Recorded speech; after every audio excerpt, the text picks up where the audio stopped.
Good morning, everybody. So today I wanted to talk to you about different ways that you can spot a narcissist in the first few dates. There's going to be a lot of red flags and things that should be able to help you see that they're a narcissist. So they may start out fun and very inviting. When you first meet them, you're going to find that they're a little egotistical. They're going to be about self more than anything else.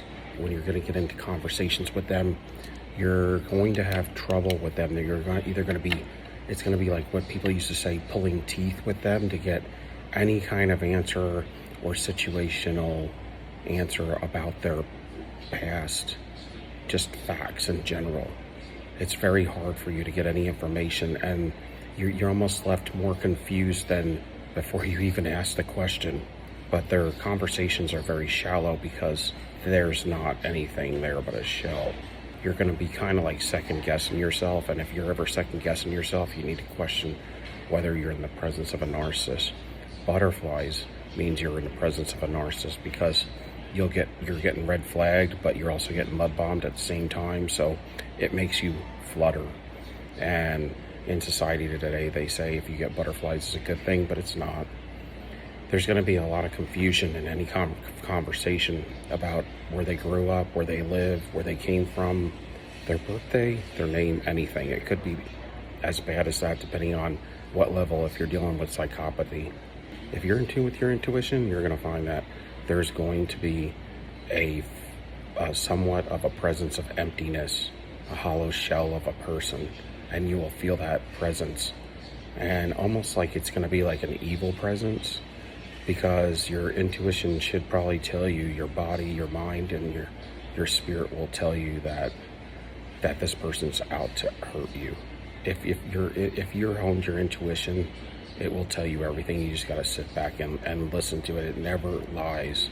It knows more than you know. It's almost like your sixth sense, So they're going to be a shell of a human, but they're going to be, in the first few dates, they're going to be love bombing the crap out of you. And that's like a huge red flag. When you're treated better than you've ever been treated in your whole life, and it almost seems too good to be true. It's too good to be true. And so what they do is they build you up to this pedestal. They idolize you. You're idealized, and you become like an idol. You're perfect. You're going to save them from all their misery. That's how they look at it, because they're black and white thinkers. So now you're the one that's going to be their savior, and their ex is the black sheep, the one that's doing everything evil. But it's never them, right? So during the love bomb phase, they raise you up and they worship you for a short time. I mean, let's just put it there, because that's what it is. They really do worship you. They're really excited. You're like a brand new toy to them, unbeknownst to you. So what they do is they get you really into that. And when you have somebody that's like your greatest cheerleader, it's easy for you to let down your boundaries. And so the narcissist has to work quick. They got to get in there. They got to trauma bond you very quickly before that mask slips, before you figure out what's really going on, so they can get you hooked. Once they get you hooked, that's why they ditch you after and then come back on another cycle. But they got to work quick, because if you start to get that mask slip before they get you hooked, then you'll never get hooked, because you'll start pulling away and you won't be cast under that, that trauma bond enough to hold you. And this takes a lot of fuel for them to do. And then it's all to get you to love them, trust them, get trust in them. Of course, like I said, anytime they say they love you and you tell them you love them back, man, that's when they're ready to go. They know they got you hooked, and they know that they can play with you then. This is how you'll get love bombed. You'll get gifts, you'll get texts all day long, words of affection, and how you should have been treated better all this time, and nobody really cared about you. They're about power and control, so that's what that's all about. And they want ownership of you. And they're really big about this. They really believe this, like you've never felt like this in your whole life, and this is the one. This is the twin flame. This is your soulmate. So you let go of everything. Just let them have free reign over your life with no boundaries. I guess you didn't expect for them to be somebody like a narcissist, but in the end, you have to have your boundaries there for everybody the same exact way. Nobody gets preferential treatment.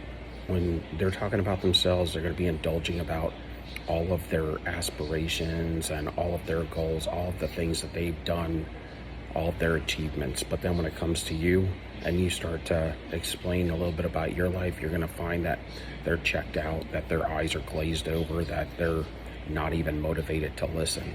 But you got to be keen on this stuff. Your intuition would be telling you these things, and you would run them over with, well, I like this person, or the love bomb. That's part of the reason why they love bomb you too. When they love bomb you, it runs over. When those red flags are coming at you, you kind of run them over and say, it's okay because this person's got me, because they're telling me all these great things and doing all these great things. So it kind of puts camouflage on the red flags. Part of the spell, y'all, part of the spell. They're self-absorbed, and that's it. Seem to be focused on material things. When you get into conversation, now I like nice things, but if they're always talking about cars and houses and shoes and bags and designer brands and nice meals and vacations and that's it, then with people that are really materialistic, you're going to tell a difference between somebody who just likes nice things and has a heart and has empathy.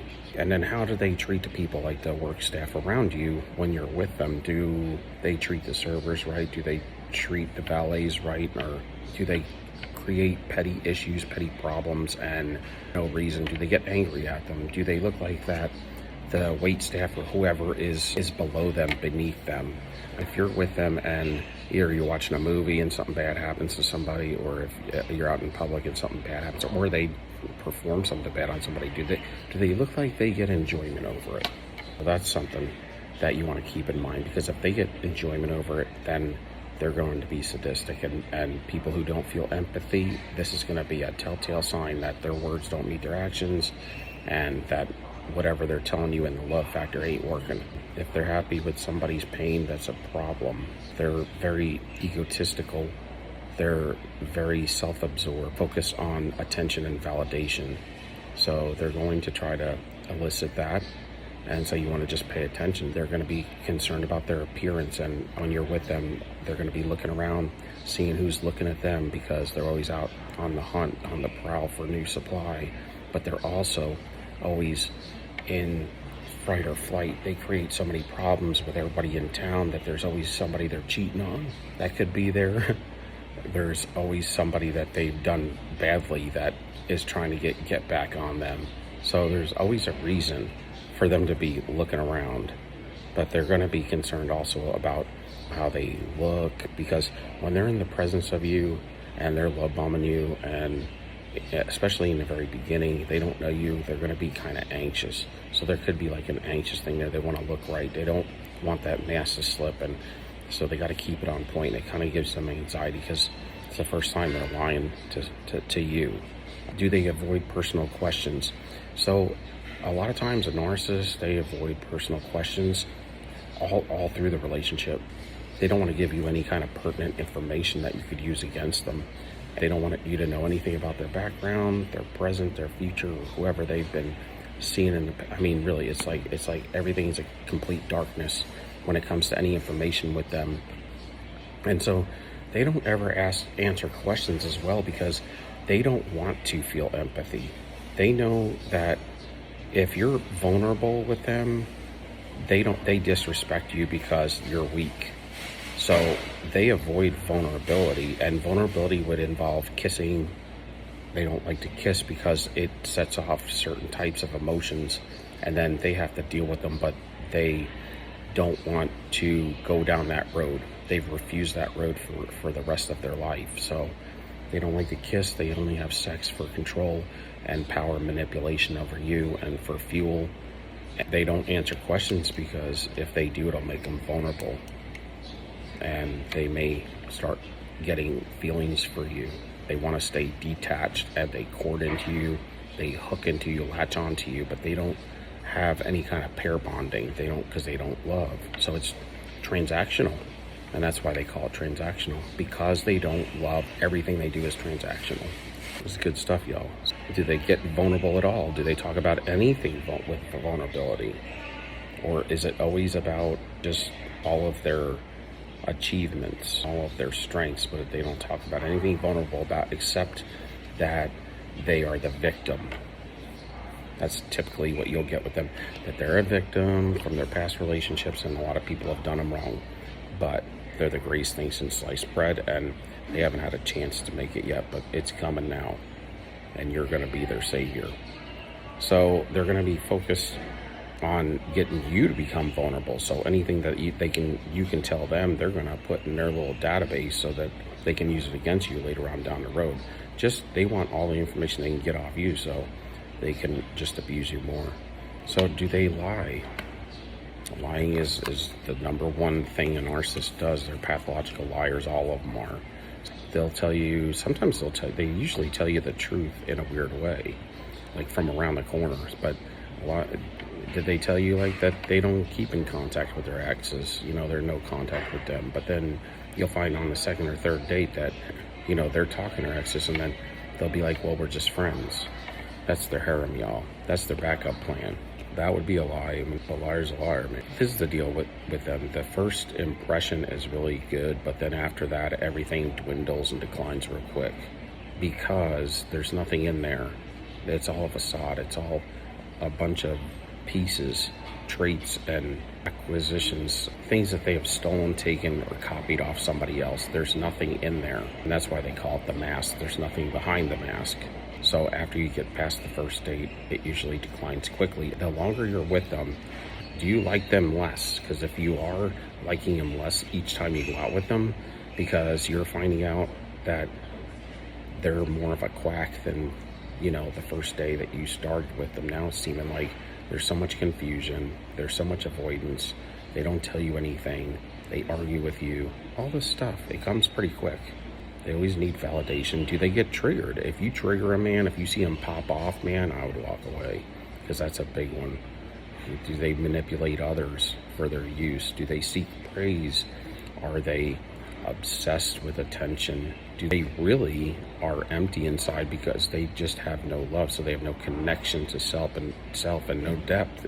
Do they have unstable relationships, their past relationships, their friendships? Do they have friendships that they think are closer than they are, and you could tell they're not? They're more surface than they're putting off. Are they easily manipulated? Can they control their anger? Do they have any emptiness, the feelings of emptiness? Generally speaking, when you put a lot of these things together, and the grandiosity, putting themselves on a pedestal, that is just, it's ridiculous. But they have a lot of unstable relationships. And are they responsible? So those are kind of things I wanted to go over. These are kind of like the telltale red flags that you'll see. If you see a lot of those or a few of those, you should think about walking away. So if you can give me a like, subscription, thumbs up, appreciate it. Peace out.